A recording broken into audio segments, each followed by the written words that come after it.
This literally took years off of my life. So this is the cloud watching camo, and you know, it looks really nice. I will say that. Was it worth it?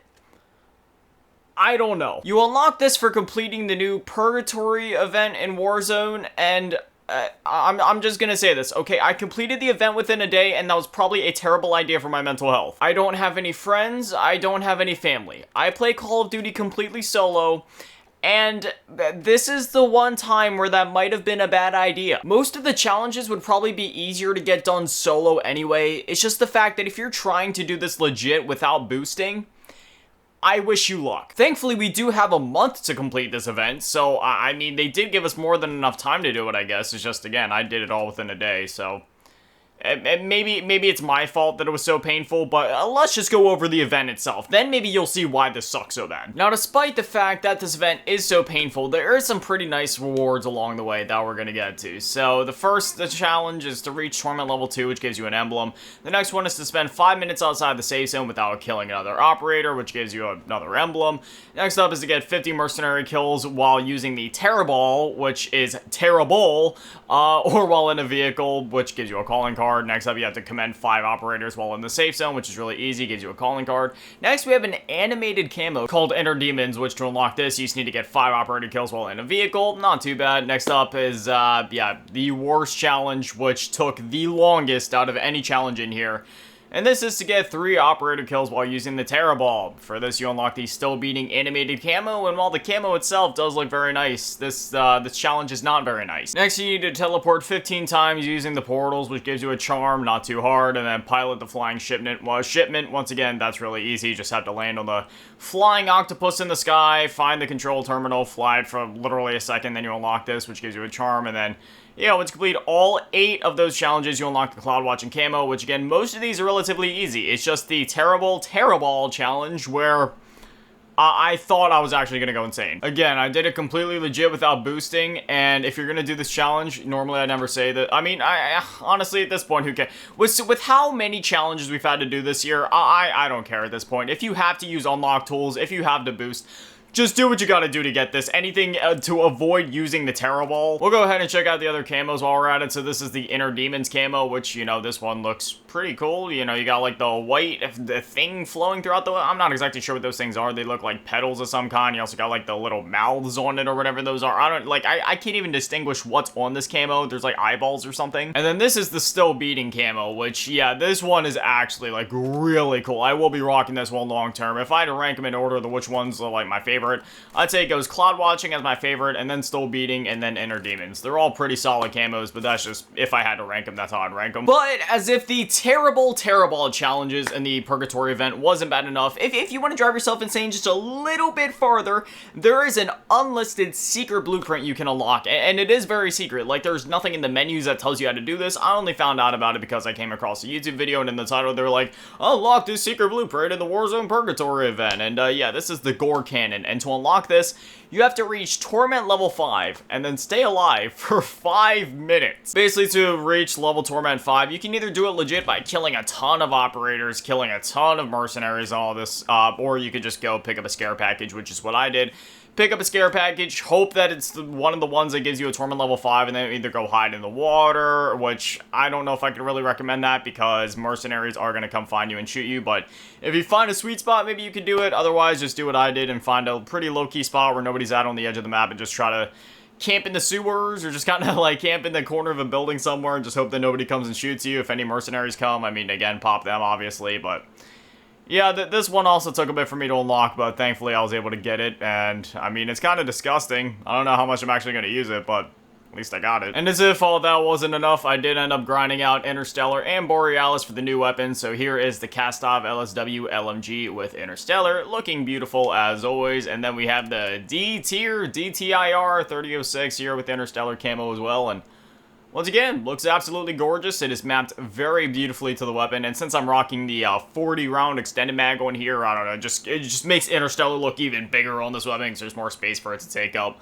Looks really good. And then we have Borealis camo on both of these weapons. Here's Borealis on the Kastov LSW, looking gorgeous as always. I've always loved how Borealis looks, and As excited as I am for Black Ops 6, I am really sad to kiss this camo goodbye, because, I mean, I'm sure Black Ops 6 is going to have a sick zombies and multiplayer mastery camo, but man, the camos have looked great this year. And then over here in the D tier 3006, once again, Borealis looking beautiful as ever. Another cool thing worth mentioning is that they actually started implementing animated camos into like the progression on the way to the mastery camos. So like over here, if we go to the multiplayer camos for the D tier, like as you can see, they got the Starbright camo, which has, you know, like a bit of a pattern going through it. It's like blue with the red moons and such, was pretty cool. And then on the zombie side of things, we have Troubleshoot, where it's essentially the same thing. They've done this throughout the entire year where the camos are the exact same. They just kind of like changed the colors between the two modes, but I actually really like how this one looks too. It's sort of got that Buzz Lightyear color scheme going with the light purple and light green, and yeah, I think it looks pretty cool. Same thing over here on the Cast-Off LSW. They have the Shifting Legacy camo, which sort of just like goes in and out between different colors, sort of like Mercury camo did, if you guys remember that Weapon Prestige camo from Season 5.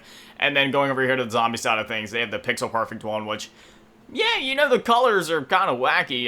If I had to choose between the two, I'd probably say that the color schemes work a bit better on Shifting Legacy, even then, I don't know, like, I don't know, the cam is alright, but yeah, you know, it's cool that they at least started implementing more animated camos into the way to unlocking the final mastery camos, which I do gotta say, I do kind of miss rocking some of these more quirky static camos like this. Like, I don't know, camos like this, or like the all-consuming, like, sure, they aren't animated, but I mean, they still pop quite a bit, and they still look really nice. So I don't know, man, as much as I love all the animated camos and all the crazy stuff, I might start rocking some of these camos from time to time, because again, they still do look really nice. And just when you thought I was done talking about all the stuff I've grinded out in the last couple of days, we have to go over here to, yeah, custom loadout too, baby. This is Constellations End camo. This is the final weapon prestige camo for Modern Warfare 3, and it is absolutely nutty. Obviously, we started things out with the one-trick camo in Season 3 Reloaded, which then led to Molten Obsidian in Season 4, which then led to Mercury in Season 5, and now finally Constellations End in Season 6. And this is like the ultimate culmination of all the camos.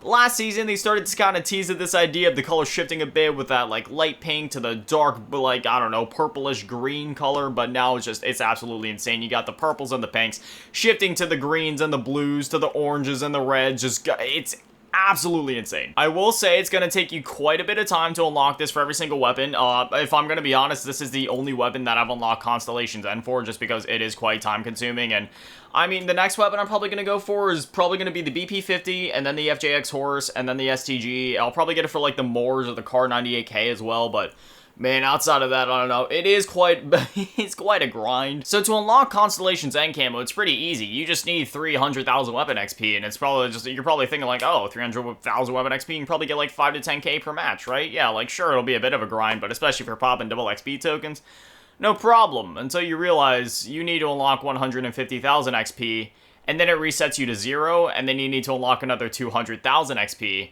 and then it resets you to 0 again, and you'll need to unlock another 250,000 XP, in which it'll reset you to 0 again, before you need to go through and unlock another 300,000 weapon XP, which, quick Asian math here, 300,000 plus 250 is 550,000, plus 200 is 750,000, and then finally, the additional 150,000 XP right here means the total is 900,000 XP, almost 1 million XP, and this isn't even just normal XP, this is just weapon XP, so good luck. If you're wondering how to unlock weapon XP, just get kills with it. You know, when you're like capturing objectives, make sure you're holding this weapon. If you're running around in zombies or Warzone, make sure you're holding this weapon, because you do sort of get like passive XP in Warzone for some reason if you're just holding a weapon. So yeah, I'm gonna try to unlock that for a few weapons, because man, it is gorgeous. And as if all of that wasn't enough, we have even more stuff to talk about. Now, this isn't necessarily unlockable base, but I just needed to cover this. I mean, look at these blueprints that they're giving us in this season's Battle Pass. So not only is it animated, but essentially how this camo works is as you're looking around, you get a different perspective of the camo, if that makes sense. So it's really hard to explain in words how it works, but if you look at the camo, you kind of see what I mean. Like, sure, it does move passively as you just stand still, but once you start to look around, I won't lie, it is a little disorienting when you're kind of like running around and then trying to look at it, but also looking at your environments and like running around like, yeah, it's disoriented me a little bit a couple of times, but it is really cool. And that's not where it ends, baby. Look at this. We got this jack-o'-lantern one, which this one really disorients me, if I'm gonna be honest, because you have the weapon moving non-stop with this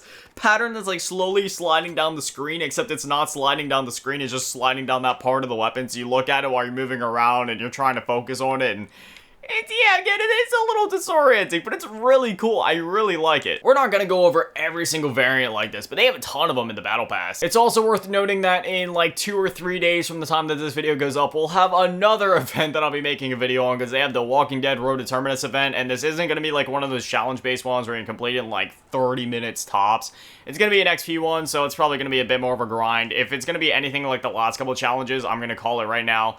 You'll probably have to unlock exactly 290,000 XP, you'll unlock a bunch of double XP tokens, calling cards, emblems along the way, and then the final camo is going to be it's either going to be a static camo, or it's going to be a relatively cool, like, animated camo, probably not on the same level as, like, Constellations End, or, like, any of the Purgatory Event camos we just looked at, but it's probably still going to look pretty cool, and since it's Walking Dead, I don't know, for the Fallout one, they gave us kind of a lame camo, if I'm gonna be honest, that I haven't even used since then. Like, it was cool enough, but it just, I mean, even as a static camo, it didn't really have enough going on to warrant using it over even, like, some of the base camos in the game. Similarly, going back to Season 2 with the first Walking Dead crossover, that gave us the what was it, the Armed and Dangerous, or the Barbed and Dangerous camo, and it was just, like, black with the white lines going through it, so this is either gonna be a pretty cool animated camo, or a kind of lame static one. I'm hoping for a pretty cool animated one. It doesn't even have to be animated. Even if it's just like a cool static camo, like Dendritic camo is the one that I always think of, Dendritic Devastation. That camo's static, but it looks super cool, and I still rock it all the time anyway, even though it isn't animated, so yeah, I'm looking forward to that, and once the Daryl bundle comes to the game, since nothing is going to be carrying over to Black Ops 6, I won't be picking up the Daryl Dixon bundle. I was thinking about it because I do have enough COD points saved up from over the year. I already bought this Battle Pass, and I'm already sitting at like 2,500 COD points, so realistically, I could have bought a bundle and then saved up and had enough for the next ones, but, you know, again, nothing's going to be carrying over to Black Ops 6, which means what? I get to use the bundle for like a month, and then the new game comes out, so yeah, I'm going to hold off from that. I'll just save up the extra COD points that I have, because again, it is just extra COD points. I already secured the Vault Edition of Black Ops 6, which means I'll be getting the Black Cell Battle Pass for Season 1 for free, just for pre-ordering that Vault Edition of the game. Well, technically not for free, since I paid more to pre-order that version, but you know what I mean, which means I'll be getting extra COD points there, so I'll probably have enough to snag, like, I don't know, like a bundle or two at the start of next year. Maybe grab a bundle at the start of the year and then grab one midway through if I see another cool one that comes out or something during Black Ops 6. But anyways, yeah, I think that covers all of our bases for now. I was gonna, you know, throw some gameplay in this video, but I mean, like, we already have, like, a full-length video here. There was just so much to talk about in terms of unlockables. Then we got that event coming up in a couple of days.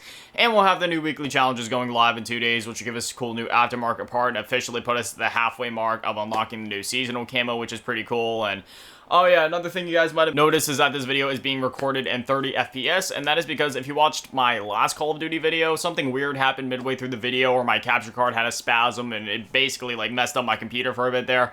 And, yeah, for some reason my capture card just decided to stop working in a way, so it only records in 30 FPS now.